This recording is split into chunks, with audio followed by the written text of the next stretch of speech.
Oui. Est-ce que vous voulez répliquer? La partie civile dit que vous n'avez pas d'observation à faire? Ah, ok, d'accord. Allez-y, la défense. Merci, Monsieur le Président. Monsieur le Président, nous venons de suivre avec intérêt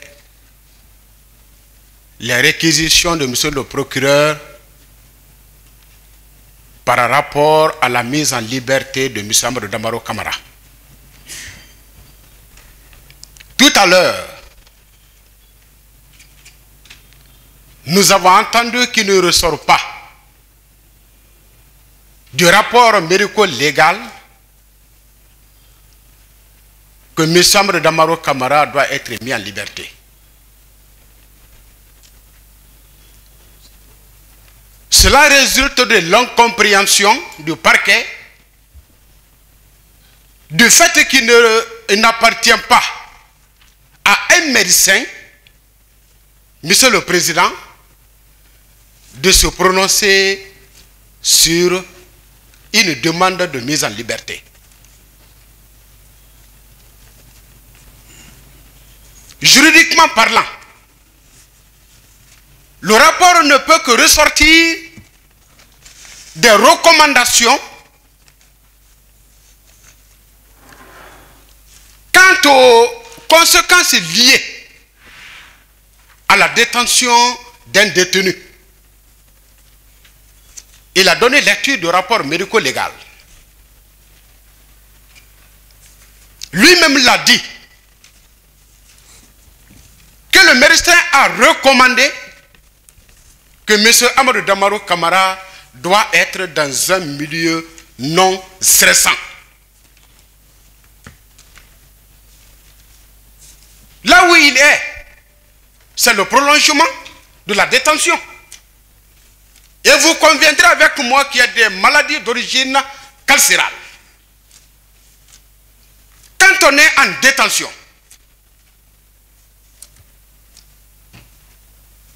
absolument, on est sédentarisé.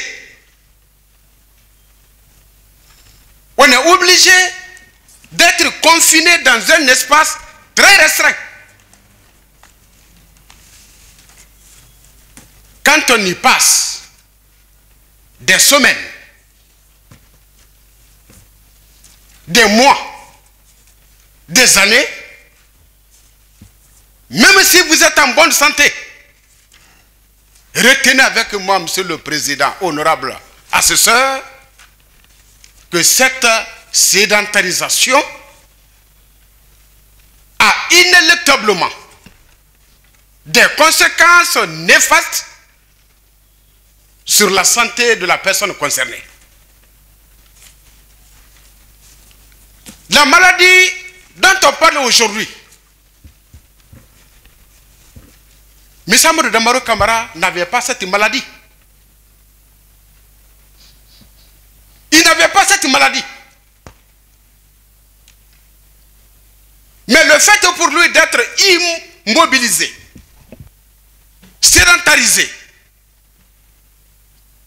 confiné dans un espace restreint, c'est ce qu'il a fait, qu'il a contracté cette maladie et qu'il est en train de développer maintenant. Monsieur le Président, nous avons entendu à ce prétoire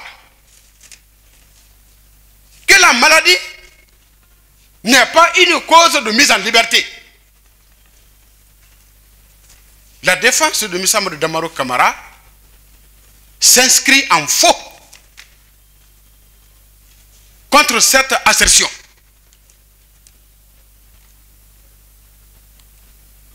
Il ne faut pas donner l'impression que notre justice, Monsieur le Président, est un mouroir. Que notre justice est une justice de répression. Que notre justice ne doit pas faire montre de visage humain. Encore que M. Amadou Damaro Camara, depuis l'entame de cette procédure jusqu'à date, il a toujours déféré aux différentes convocations. Pour rappel, la toute première convocation qu'il a reçue, c'était à son domicile. Il n'y était pas. Il a reçu un coup de fil pour dire qu'il y a une convocation le concernant, l'invitant à se présenter à la gendarmerie. Aussitôt, il nous a appelés. Je vous dis,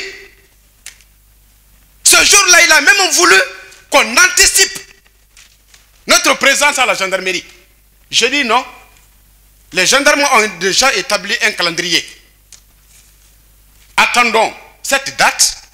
Et effectivement, cette date, à 8h30, on était à la gendarmerie. Depuis lors, jusque maintenant,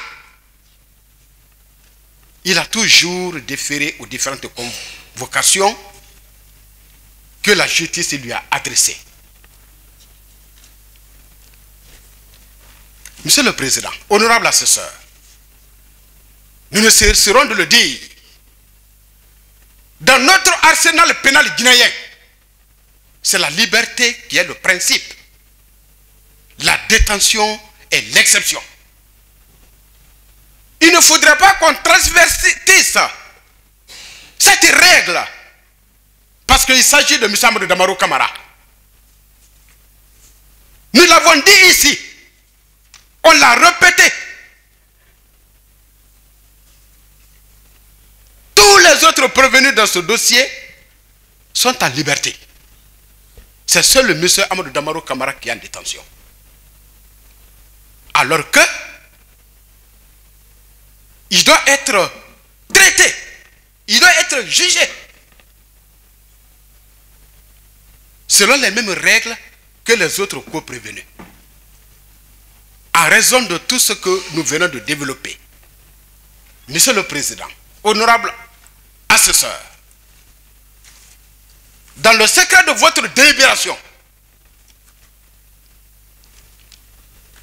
vous allez relever que le ministère public, dans ses observations, tendant au rejet de la demande de mise en liberté de M. Amadou Damaro Camara, que le parquet n'a avancé aucun argument sérieux.